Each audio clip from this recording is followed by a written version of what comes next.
हमने स्टार्ट किया था ना जो बिगिनिंग, कॉस्ट शीट, ऐसा कुछ हमने किया था, कॉस्ट शीट एंड ऑल. हाँ, सो जो चैप्टर्स हमने किए, there we did introduction, then we did cost sheet, then we did batch costing,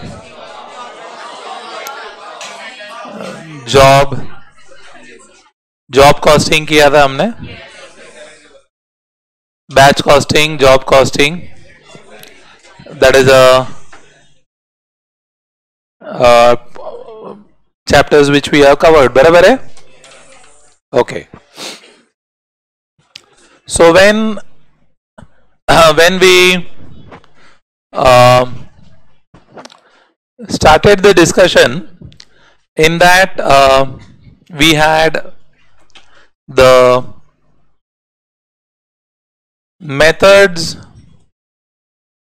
of costing, which was purpose based. हमने purpose based के हिसाब से कॉस्टिंग को क्लासिफाई किया था. भूल गया ना? हाँ, वेरी गुड. हाँ, नो प्रॉब्लम. हाँ, फाइन. कॉस्टिंग का क्या मीनिंग पढ़ा था? What is the meaning of costing? We side costing अच्छा, सब मीनिंग ही, कॉस्टिंग वर्ड का मीनिंग ही भूल गए हम. हाँ, ये खुद बोल रही है. अच्छा, नहीं बोलेंगे. Okay. Costing refers to, costing are the techniques for finding the cost of a product or service. So costing refers to the techniques for finding the cost of a product or service. कोई भी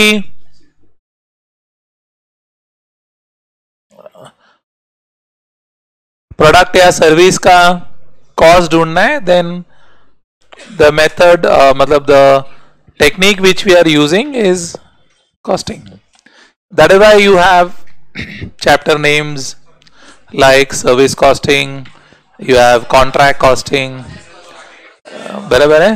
then you have process costing, you have batch costing, you have job costing, you have single output costing. ऐसा अलग अलग types हमने पढ़ा था. So that is where you have to be. Now why, एक minute, why am I talking about it is so that you are able to relate as to how things are done. This is again this chapter you do at the end, you will have a better understanding of the whole subject as per se, and you will be able to get a better grip. बराबर है, इसलिए हम last में कर रहे हैं. And थोड़ा दिमाग का काम तो है ही उसमें. ठीक है. So that is where you have to understand कि ये आपने जो भी पढ़ा, service costing, process costing, job costing, batch costing, unit costing, and your also the cases of contract costing, those are the techniques used. Same way here also we are using the word service costing, that is standard costing जो हम कर रहे हैं, is also a technique. Now what is the technique here? This technique is more of purpose based. It is more of what? Purpose based. So I'm just giving you a background of this chapter so that you understand the nitty gritty of it properly. तो जब भी हम purpose based बात करते हैं तो mainly जो है purpose based में you have one that is called as absorption costing, then you have marginal costing, then you have standard costing,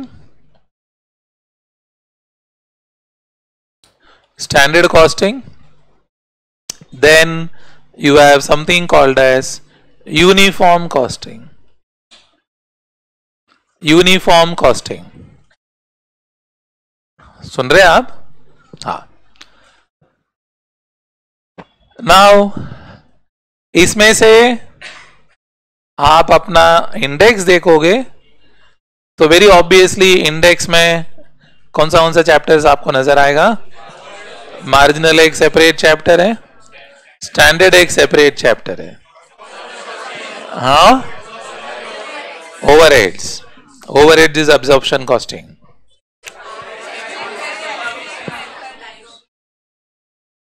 You can say almost all the other chapters are absorption based. All the other chapters are absorption based. Even marginal में you will have absorption costing. Standard में also you will have absorption costing. The concept of absorption costing will follow in that also, because चलो you have at least you have a clear understanding कि absorption पढ़ा आपने. Many people feel कि syllabus में था ही नहीं absorption because chapter का नाम ही नहीं उधर. Chapter का नाम नहीं है ऐसा नहीं है, chapter का नाम नहीं, but हर chapter में wherever the word comes absorption rate, जहां भी absorption rate आ गया then absorption costing is used. अभी यहां पर हम जब भी बात करते हैं पर्पस ड्रिवन, जब भी हम बात करते हैं ये पर्पस ड्रिवन है, तो एब्जॉर्प्शन कॉस्टिंग का जो पर्पस है, what is the purpose of absorption costing?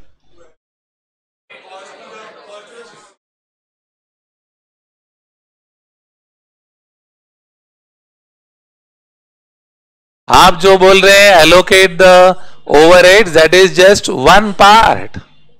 इसलिए जब भी आपने बोला ओवरहेड्स, आपने बोला overhead chapter, that is just one aspect of absorption costing. That's why I have written here all other chapters you will have absorption costing applied, because that's how your syllabus is designed. Because जो marginal costing है और जो standard costing है, they are used for some very higher purpose. Like marginal is more of decision making and the CA final syllabus is more of decision making based.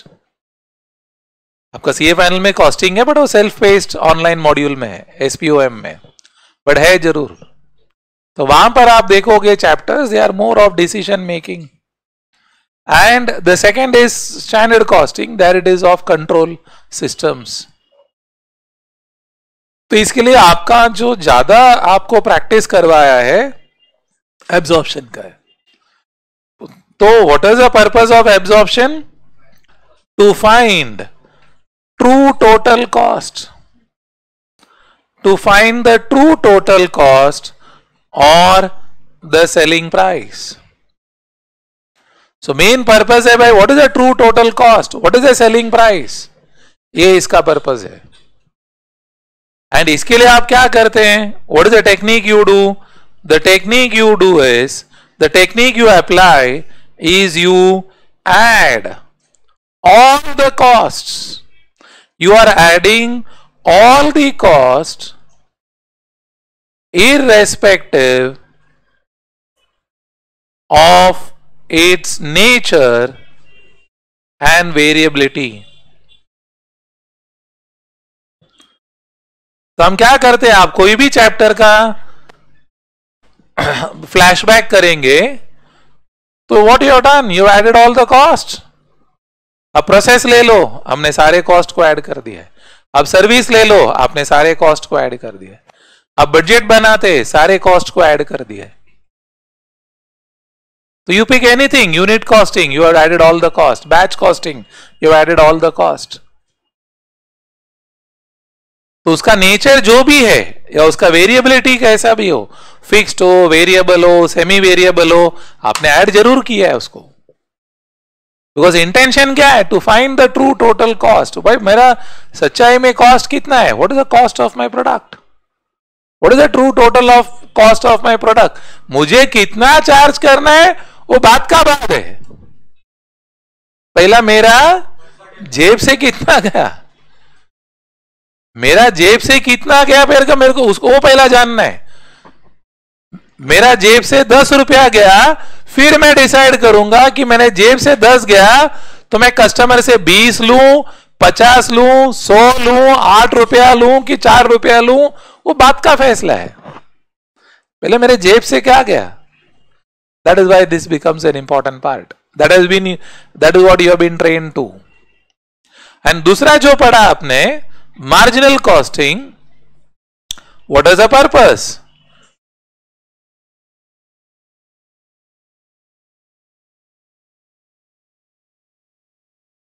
That is not the purpose.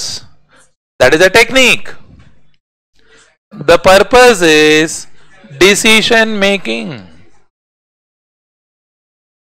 The purpose is decision making. Decision making whether I should buy the product or I should manufacture the product. Whether I should continue this, whether the customer has given me offer. मैं बोल रहा हूं 20 रुपया product का price है, customer बोलता 18 में देगा क्या, तो मुझे डिसाइड करना है कि मैं 18 में दूं नहीं दूं। तो डिसीजन मेकिंग हो गया। सो एवरी मेक और bye, whether to accept the order or not to accept the order, whether to set up a plant or not, whether to bring in a new product or not, whether to continue or discontinue with the existing product or not. All those decisions are based on the concept of marginal costing. And that is why what you do in this case, you say it is based on the concept of additional cost for the additional unit. Additional cost for the additional unit produced, which is usually the variable cost. It is usually, not compulsorily. भाई 1 unit extra बनाया तो खर्चा क्या हुआ मेरा, मुझे वो जानना है। So it is usually the additional cost for additional unit produced, technically speaking almost the variable cost. इसलिए हम क्या कर रहे, we are giving more importance to variable cost, therefore you find out contribution. आप बोल रहे वेरिएबल कॉस्ट इंपॉर्टेंट है भाई, उसको जिम्मेदारी दो, find out how much is a contribution, तो I may take a decision on the basis of contribution. That is where that part comes. And यहां पर जो तीसरा केस है हमारा, जो आज का डिस्कशन है, जो हम बात करेंगे, the purpose is have, or you can say set control systems and performance evaluation. तो ये पर्पस है. What is the purpose of standard costing? The purpose of standard costing is set control systems. Control system बिठाना है अपने को and performance evaluation करवाना है. So setting up control system and performance evaluation is the main purpose of standard costing. How do you do that? For that, the technique used is set standard cost. Set standard cost. What is the meaning of standard cost? What cost should be? What cost should be? क्या cost होना चाहिए? What it should be? What cost should be? ये set करेंगे, then compare with actual cost and find the variances. Find the variances.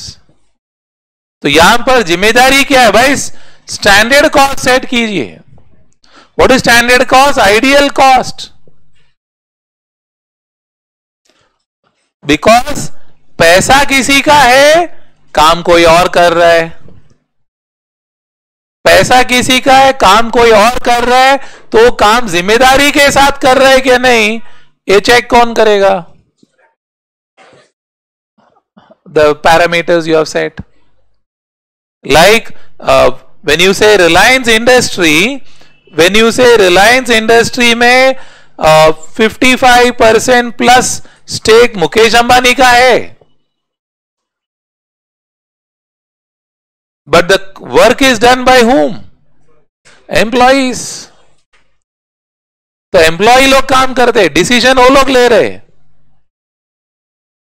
तो उसने सही काम किया कि नहीं? हाउ डू आई से इट? उसको बोला फैक्ट्री बनाओ, तो उसने फैक्ट्री तो बना दिया और बोले फैक्ट्री का 1000 करोड़ हो गया, फैक्ट्री का 1000 करोड़ रुपया हो गया, तो अभी 1000 करोड़ रुपया सही है कि नहीं? You can not doubt him, अरे 1000 करोड़ थोड़ी लगता है, तो ऐसा आप बोले 1000 करोड़ थोड़ी लगता है, मैं तेरे को 20 करोड़ में बना के देता है, ऐसा झगड़ा करेगा, दूसरा कोई काम नहीं करेगा।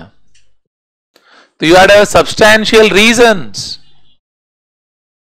और ये फैक्ट्री बनने के बाद आपको बोलेगा 1000 नहीं लगता है, 800 ही लगता है, रिफंड ला 200 करोड़, वो कहां से लाएगा? उसका पगार ही 20 लाख रुपए है, वो कहां से 200 करोड़ लाएगा? तो क्या करते हैं लोग, एट द स्टार्ट में दे से देखो ये जो फैक्ट्री है ना, ये बनाने का खर्चा 750 करोड़ है,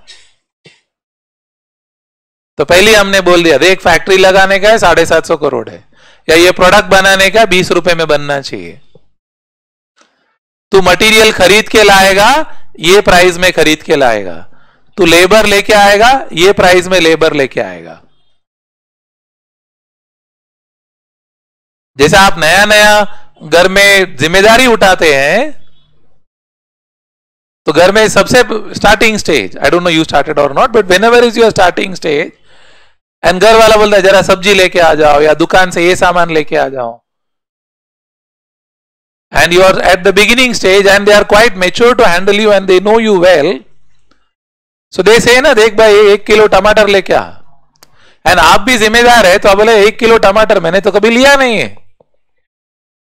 तो दे से डोंट वरी, रफली 30 रुपए किलो में मिलता है। So they are given you benchmark. क्या बेंचमार्क? 30 के आसपास है भाई, तो तुम घर से बाहर गया, बोलते टमाटर का भाव, बोलते 100 रुपया किलो, तो will you purchase? No, you will not purchase, you will say अरे नहीं नहीं, मैं पेरेंट्स एट 30 रुपीज। एक मिनट, तो you visit another you walk for another 15 minutes and then ask another person, the टमाटर का भाव क्या है? बोले 100 रुपया kilo. Then what you will do? You come back or tell your parents, अरे सब लोग को पूछा मैंने, 4 दुकान में पूछा, सब लोग 100 रुपया बोल रहे हैं। तो not necessary the benchmark should work, but if the benchmark is not working, you come back and say, देखो आपने बोला थी 100 रुपया भाई। So what they will do? They will revise the standards. They'll find out कि भाई ये क्या बोल रहे हैं। Maybe they checked with the neighbor or they checked online and मालूम पड़ा the price is around 100 rupees. Then they decide whether to purchase, not to purchase, how much to purchase. You also had a benchmark. Suppose they don't give you any benchmark. Suppose they don't give you any benchmark and आपको 100 रुपया दे दिया और बोला कि टमाटर लेके आना, तो आप चला गया, आपको कोई बेंचमार्क का आइडिया नहीं है, तो आप चला गया दुकान में, पूछा किलो, बोला 100 रुपया, बोला लो लेके आ गया अपन, आ गया घर में, बोला अरे देखो first purchase of my life, मैंने एकदम जिम्मेदारी से काम किया, आपने बोला मैंने सुना और मैंने आपके लिए जो सब्जी बोला वो लेके आ गया। दे से अरे इसका बाकी का बैलेंस पैसा दो, बोला काय का बैलेंस? बोलता अरे नॉर्मली 30 रुपया किलो है, बोला मेरे को थोड़ी मालूम है। देन दे स्कोल्ड यू, पागल तेरे को मालूम था तू गौन केस है, तो बचपन से ऐसे ही है, तो आज तक एक जिम्मेदारी पूरा नहीं की है, समझे? They shout at you. एक मिनट, अपना अपना पर्सनल एक्सपीरियंस बाद में है। तो suppose they shout at you, एक minute, suppose they shout at you, then you say you should have told me in advance. Why are you shouting now? You should have told me in advance कि this is a price and don't purchase beyond this. I was not aware. तो same झगड़ा जो है happens at the office also. मालूम पड़ा तुम्हारा जो boss है, आप सेल्स डिपार्टमेंट में है और साथ का सेल्स आपने 10 करोड़ का सेल किया एंड एंड में आप जा रहे हैं अपना परफॉर्मेंस इवैल्यूएशन के लिए, उनको बोलते हैं अरे मैंने 10 करोड़ का सेल किया, मेरे को तो बोनस मिलना चाहिए। तो बॉस बोलता है नहीं नहीं बोनस क्या, हम तो तेरे को निकालने का सोच रहे हैं। बोला क्यों? बोलते देखो नॉर्मल अपना जो है बाकी लोग ने 20 करोड़ का सेल किया है, तुम ही सबसे अंडर परफॉर्मिंग एम्प्लॉई है। तो what will be your reaction? I was not aware of the benchmark set. और चलो से हम बुला के बोल रहे, मालूम पड़ा बोला भी नहीं और बाकी सबका प्रमोशन हो गया, आपका प्रमोशन नहीं हुआ और आपको रीजन भी नहीं मालूम है।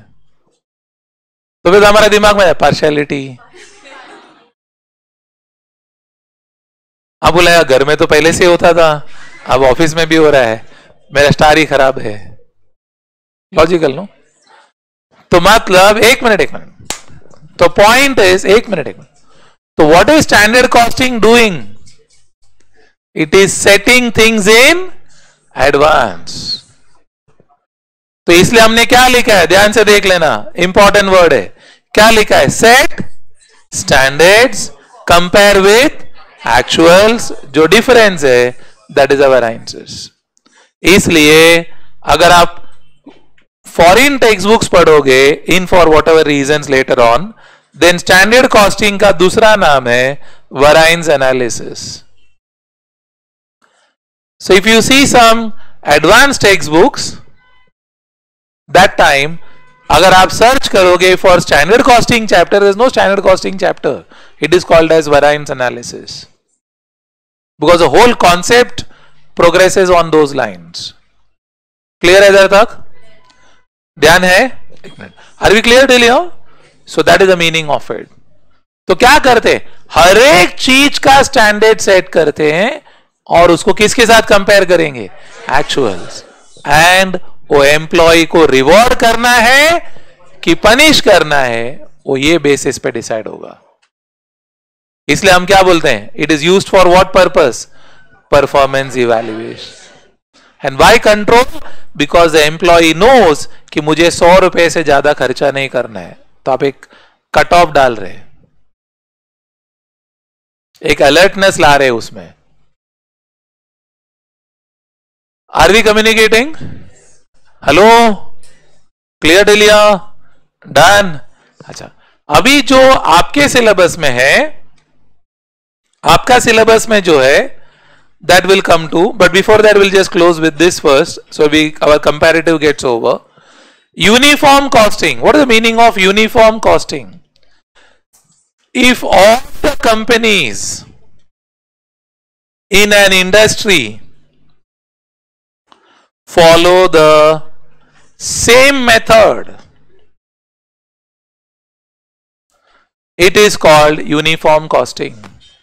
All companies in an industry, आप है फार्मास्यूटिकल इंडस्ट्री में, तो जितना भी फार्मास्यूटिकल इंडस्ट्री में कंपनीज है, लाइक सन फार्मा, डॉक्टर रेड्डी, सिप्ला, क्या हो गया? एक्सेट्रा। अच्छा, आज अपना स्टॉक खत्म हो गया ऐसा। Many companies, no, Pfizer is there, Serum Institute is there, Bharat Biotech is there, plenty of institutes. If all of them decide कि हम लोग क्या फॉलो करेंगे, मार्जिनल या एब्जॉर्प्शन या standard, then it becomes what type of costing then? Uniform. अच्छा, what is the purpose? चलो ये तो ये फॉलो कर रहे, what is the purpose of it? Comparison, uniformity. The main is bargaining with the government. Government के साथ policy bargains करते हैं। लाइक अभी बजट बन रहा है and they are asking input from all the industries. So if they are all the finance ministry is getting feedback and input from industries, so you may say देखो हमारा P&L देखो, balance sheet देखो, हमारा capex देखो और हमारा returns देखो, we are finding some problem. We are finding problem in getting raw materials, or we are finding problem in getting manpower at a low cost, और वी आर फाइंडिंग जो traffic है, infrastructure का इतना issue है, हमारा delivery time में problem आ रहा है, हम अपना डिलीवरी डेडलाइंस मीट नहीं कर पा रहे, या हमारा एक्सपोर्ट का ऑर्डर्स है, कंटेनर्स नहीं मिल रहा हमको एक्सपोर्ट करने के लिए, कंटेनर्स का शॉर्टेज है. तो आपका जो इंडस्ट्री का प्रॉब्लम है, अगर आप एक तरीके से प्रेजेंटेशन करते हैं तो मालूम पड़ेगा किस चीज के कारण आपको नुकसान हो रहा है, प्रॉब्लम हो रहा है, क्या पॉलिसीज में बदलाव आना चाहिए, that and all is there. और उसमें मालूम पड़ा आप कंट्रोल्ड प्राइस इंडस्ट्री में है. कंट्रोल प्राइस मतलब वो दवाई बनाते हैं जिसका price is decided by the government. तो आप बोलते हैं अरे ये प्राइस में पड़ेगा ही नहीं, हमको बंद करना पड़ेगा हमको. तो बंद करेगा तो मेडिसिन का शॉर्टेज हो जाएगा. तो government also comes with a mutual understanding and may be revises the selling price. Are we communicating? That is uniform. Clear है इधर तक? हेलो? तो ये किसके कैटेगरी में आता है? Methods of costing which is purpose based. 4 है, absorption, marginal, standard. One more is there, historical. वो आपके सिलेबस में उतना नहीं है, but mainly this 4 are there. Are we clear on it? Done? किसी का कुछ डाउट? हाँ, आपका डाउट था.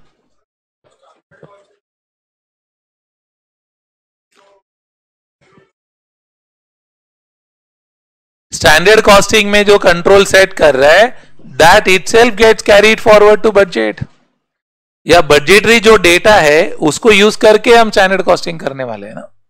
वो दोनों में डिफरेंस ये हो जाता है, like if I go into more appropriate technical details, तो हमने पढ़ा था डे 1 में, अगर आपको याद है, आई don't no, standard cost is what cost should be, और आपका जो बजटेड कॉस्ट है या एस्टिमेटेड कॉस्ट है, इसका डिफरेंस क्या है? It is, what is this called as? What cost is expected to B.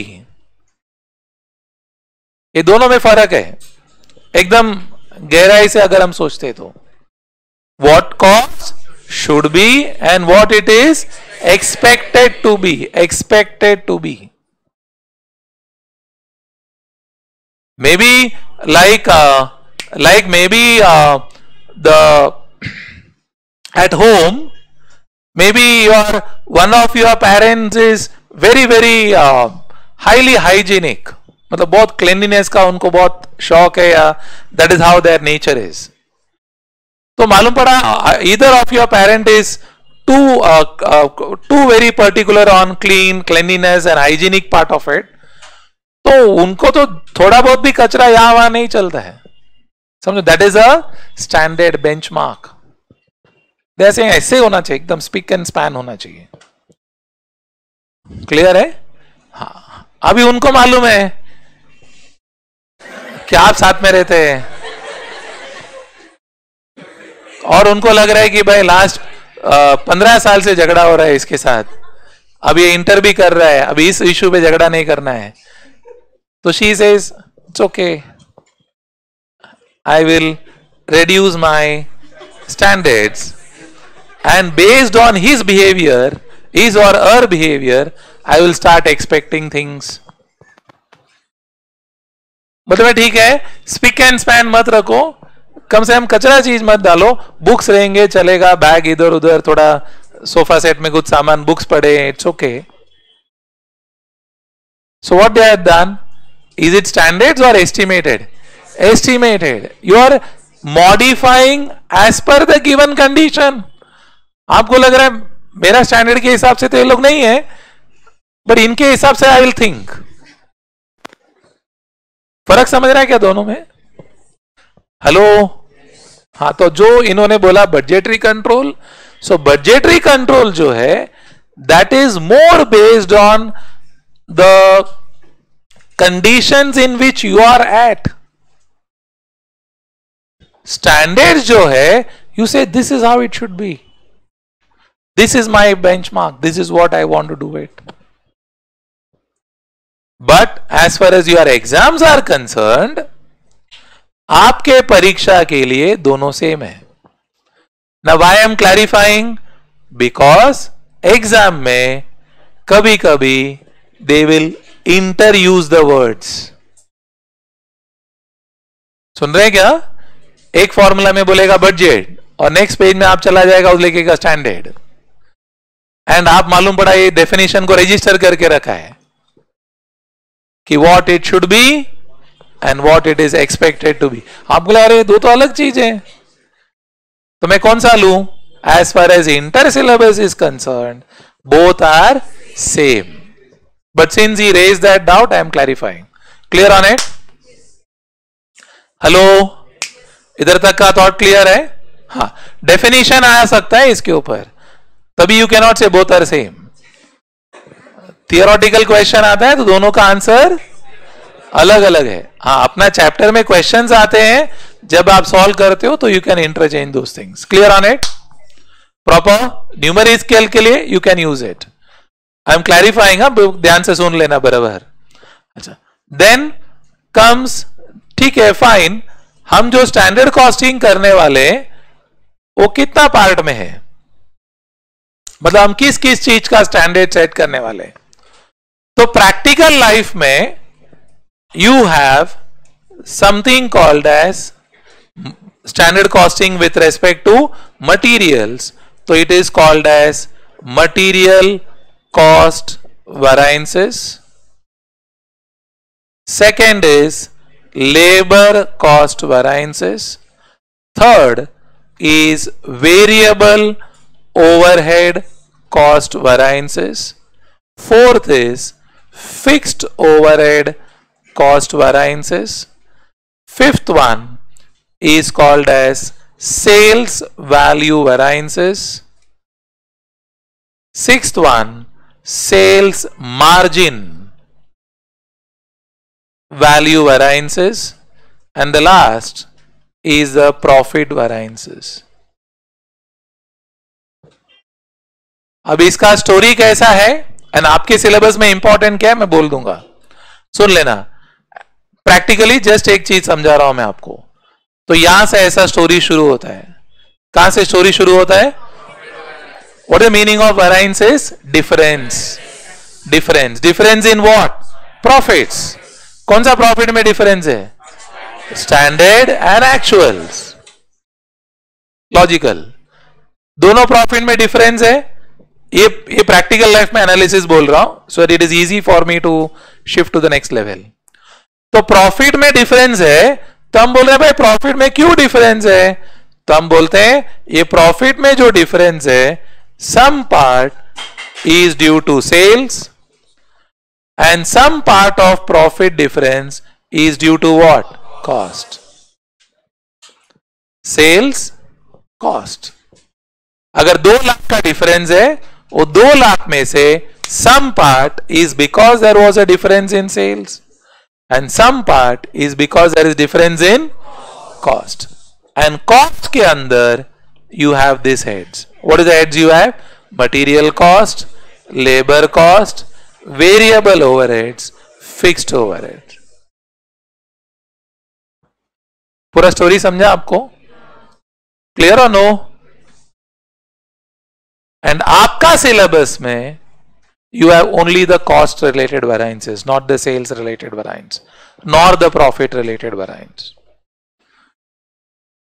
तो आपका सिलेबस में मेन फोकस या क्वेश्चंस जो है इसी के ऊपर है. ये 4 चीजों पे क्वेश्चन आएगा. But this chart I put it so that in case MCQ में कुछ आ गया तो आपको मालूम है ये होल स्टोरी का ट्री क्या है. प्रॉफिट वेरिएंस जो है, प्रॉफिट का डिफरेंस 2 चीजों से हो सकता है. Difference due to sales or difference due to cost.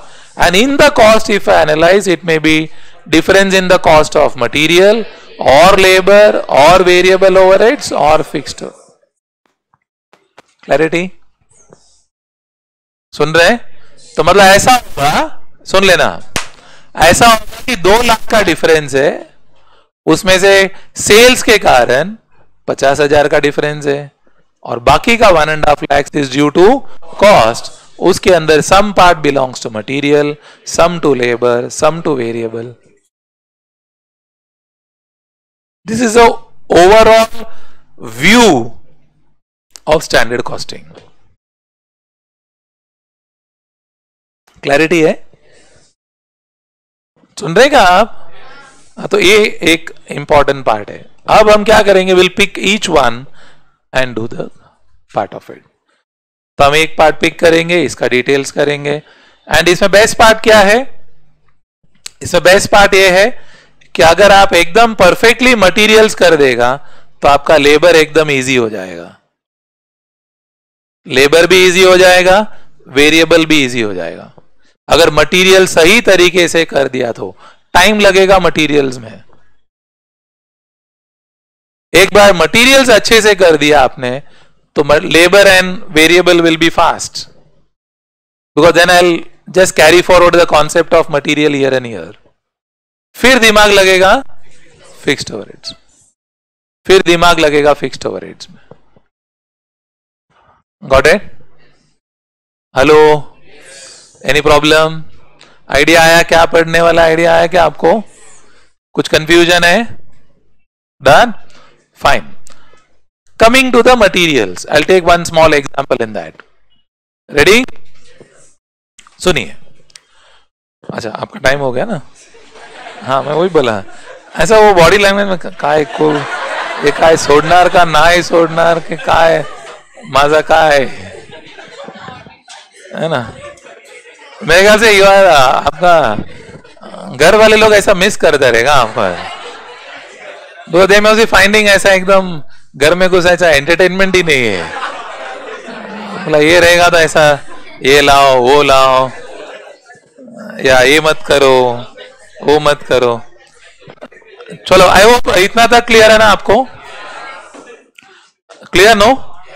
At least जो पढ़ा वो क्लियर है क्या? Because we'll take off from there. हाँ बोलना. इसका पीडीएफ चाहिए आपको? ठीक है, आई विल टेल देम. नहीं, ये तो मैंने this I have discussed, I think some part. ठीक है, I will send the PDF. I don't know, I will tell them to put it in the group. Not issue. Clear on it? Okay, fine. Thank you. Bye bye.